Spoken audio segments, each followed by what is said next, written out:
Now, if only I had a surefire way to waste everybody's time.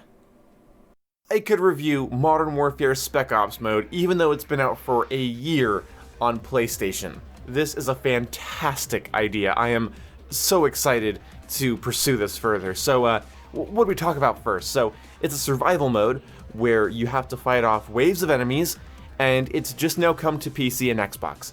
So, how do I feel about it? More important than that, how does it compare to Modern Warfare 3's Spec Ops? Shit, this is a hard one. Well, the first thing that I need to point out is that this is missing a very key feature. You see, the fun thing about a survival mode, if you're half decent at an FPS game, is when the survival mode gets kind of difficult. And well, I have trouble seeing this getting difficult at all, especially when you have a good power position. I don't see any possible way that this survival mode could become actually difficult. You see, simply the waves are too easy to beat. There's not enough enemies on the field to actually be scary until around wave 41, 42. But up until that point, it honestly is far too easy for me and my friends, with some of the rounds going by faster than the pre-round timer. Now, it's important to note that this is a really fun romp. It is an enjoyable experience. Modern Warfare has a lot of complex buildings that, in my opinion, are sort of addicting to lock down from waves of enemies. There's something really enjoyable about defending a building from AI. I don't know what it is. It reminds me of the old Combat Arms Zombie mode or Noctur and Toten. There's something about having a building, usually a two-story building, that you can just defend from an outside attacking force. So in that respect, I honestly wish we would have had this game mode a year earlier. It's a fun escape from the rest of Modern Warfare. It adds to the variety of experiences you can have.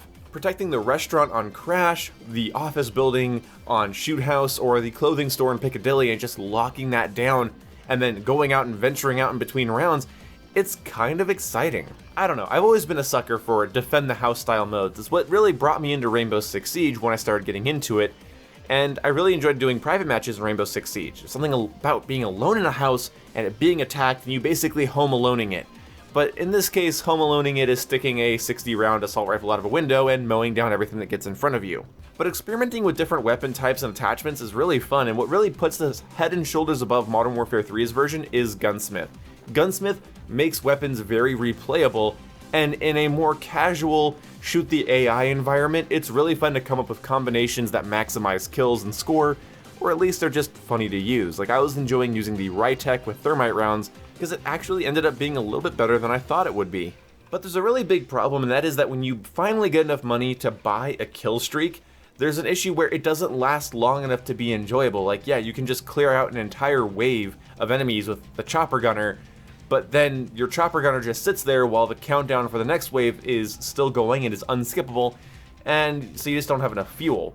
Honestly, all of the streaks in survival mode should have had double or triple fuel so that at least you can enjoy it for longer periods of time, or just have a skip countdown option. If everybody readies up, then the next round can just start.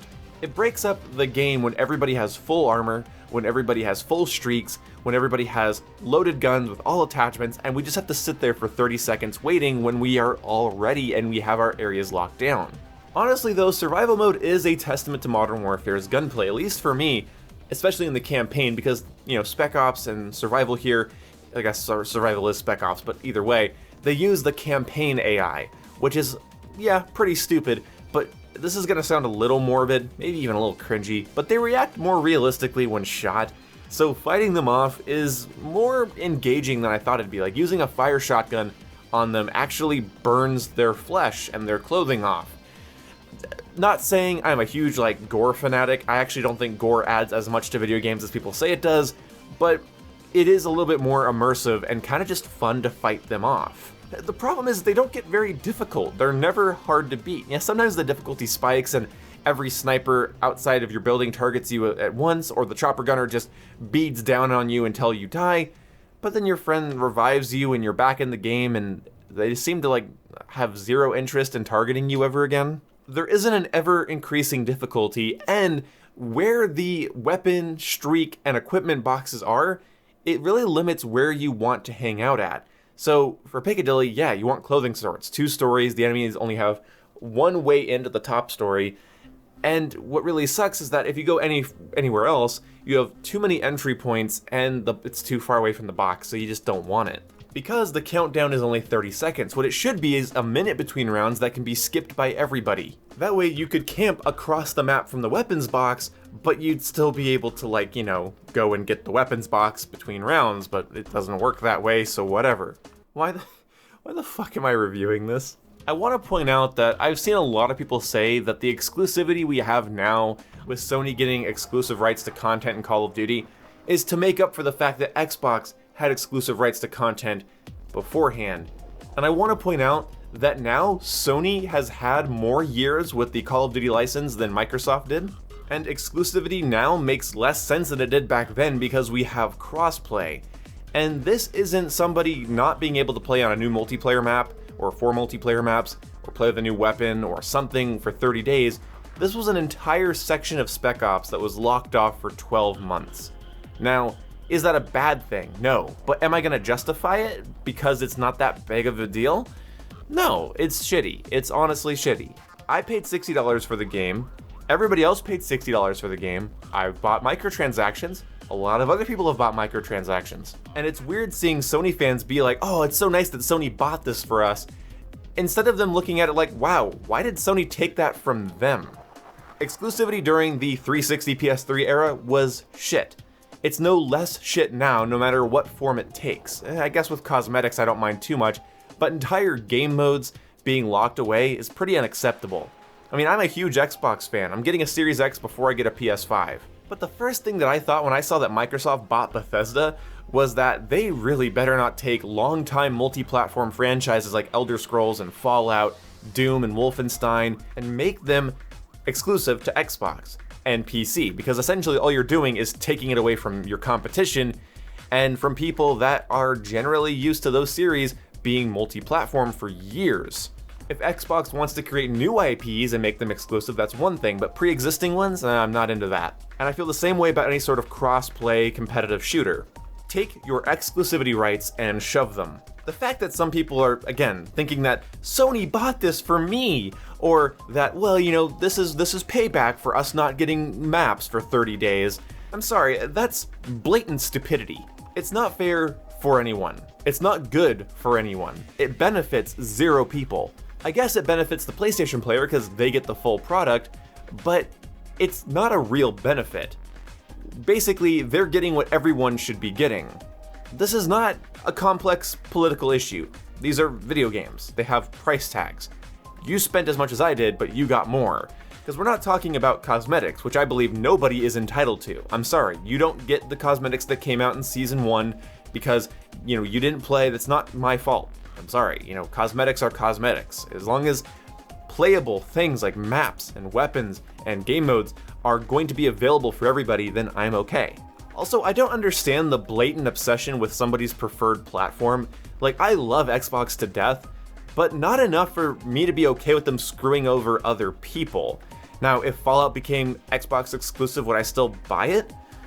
That's a tricky question, because yeah, I really enjoy Fallout games and I'd want to play the new one, but it's a shitty business practice that I don't want to support, so I'm gonna have to get back to you on that, and my integrity is gonna have to fucking take a roll call of itself. I think exclusive features and cosmetics are one thing, like what if one console can't do ray tracing or native 4K and HDR but another one can? What if one console, you know, gets this cosmetic, or they get early access to these character skins or whatever, you know? I'm okay with some exclusivity, but survival mode here is a fun time waster, and the fact that I still make tier progression, I still get some XP, I can still level up my weapons a little bit, makes it something worth doing that isn't as annoying as an entire mission.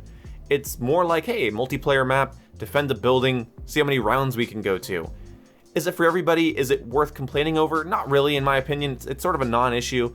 But the issue of exclusivity will, in my mind, always be prevalent as long as there are companies out there that insist on taking things away from other players because damn them for not playing on our platform.